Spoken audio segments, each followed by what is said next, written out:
Mag-ano lang kami guys, sa gilid ba? Igilid lang namin yung tamang-tama lang makababa kami. Okay na yon. Yung madaanan lang ng paa namin. Ganito kahirap pag malakas ang snow. Pero last year, hindi ganito yung snow. Ngayon, malala.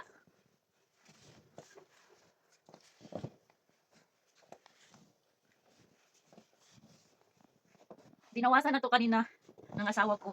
Bumalik ulit. Kung hindi to binawasan niya kanina, siguro taga bewang na.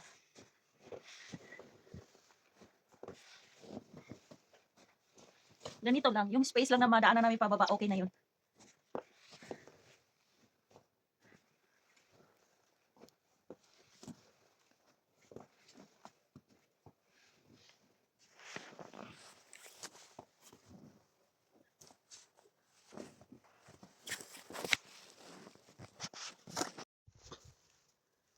Ayan guys, kita na yung bato. Pwede na yan.